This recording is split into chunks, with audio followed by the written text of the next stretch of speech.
আলী আলাইহিস সালাতু ওয়াস সালাম জন্মগ্রহণ করেননি, আবির্ভাব হয়েছে। তাকে তৈরি করা হয়েছে যেদিন নবীকে তৈরি করা হয়েছিল সেদিন।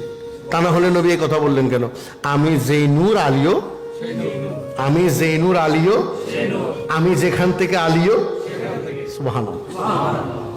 তা না হলে আদমকে আলীর নাম কেমনে শিখিয়ে দেওয়া হলো? তখন তো আলী ছিল না। তাহলে আল্লাহ মিথ্যাবাদী।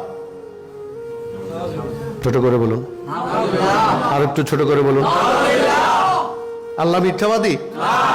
এটা তো ওরা বলে, খারেজিরা বলে আল্লাহ মিথ্যা বলতে পারে, নাউযুবিল্লাহি মিন যালিক। গোলামে মুস্তাফা কি সে কথা বিশ্বাস করে? গলার উপর ছুরি যাইতে পারে, হেসে হেসে নিজের জীবন উৎসর্গ করতে পারি, তবু এই কথা বলতে পারি আল্লাহ মিথ্যা বলতে পারে না।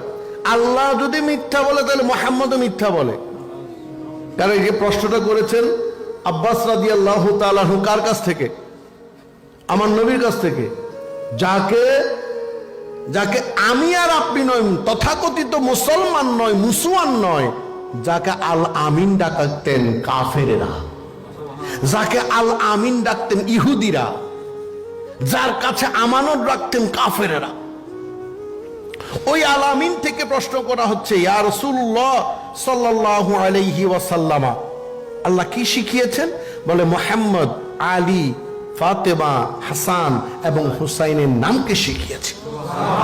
ওই উসিলায় যখন দোয়া করেছেন আদম এবং হাওয়া আলাইহিস সালাতু ওয়াস সালাম দোয়া করলেন, আল্লাহ তাদেরকে দোয়াকে কবুল করলেন, তাদেরকে ক্ষমাশীলের ক্ষমা দ্বারা ক্ষমা করে দিলেন, অর্থাৎ অভিমান ভাঙিয়ে দিলেন।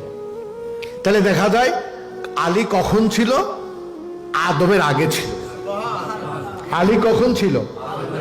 আমি কথাগুলিকে আমি বলছি, আল্লামা জালালউদ্দিন সুয়ুতী রহমতুল্লাহ আলাইহি বলছেন। আর আল্লামা জালালউদ্দিন সুয়ুতী রহমতুল্লাহ আলাইহি যদি ভুল বলে থাকেন তাহলে তার কিতাব সব ভুল। তিনি যদি এখানে মিথ্যা বলেন তার কিতাবের সবগুলো মিথ্যা। ঠিক না মানে? কোনা কাবার মান বা মানো। এবার এই কথা যদি তুমি অস্বীকার করো তাহলে প্রত্যেকটা কথার মধ্যে আমরা ফ্যাক্টর বের করে নিব, কিন্তু আছে, কিন্তু বের করে নিব, প্রশ্নবোধক চিহ্ন উঠে যাবে তখন তার প্রত্যেকটা কিতাবের মধ্যে, এমনকি তাফসীরে জালালাইনের মধ্যেও উঠতে পারে। সাবধান, কথা বলার সময় সাবধানে কথা বলবে।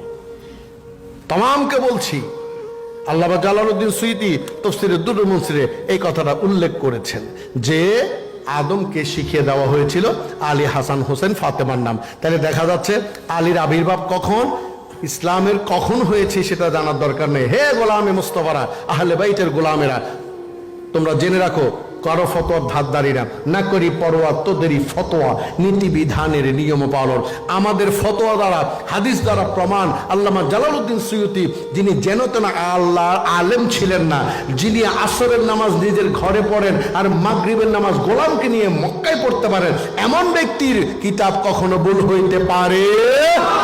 তিনি বলছেন সেখানে আদমকে শিখিয়ে দেওয়া হয়েছিল আহলে বাইতের নাম। তাহলে দেখা যাচ্ছে সম্মানিত হাজিরিন, আহলে বাইতের আবির্ভাব জন্ম আজ থেকে নয়, আজ থেকে আদমেরও 1400 বছর আগে।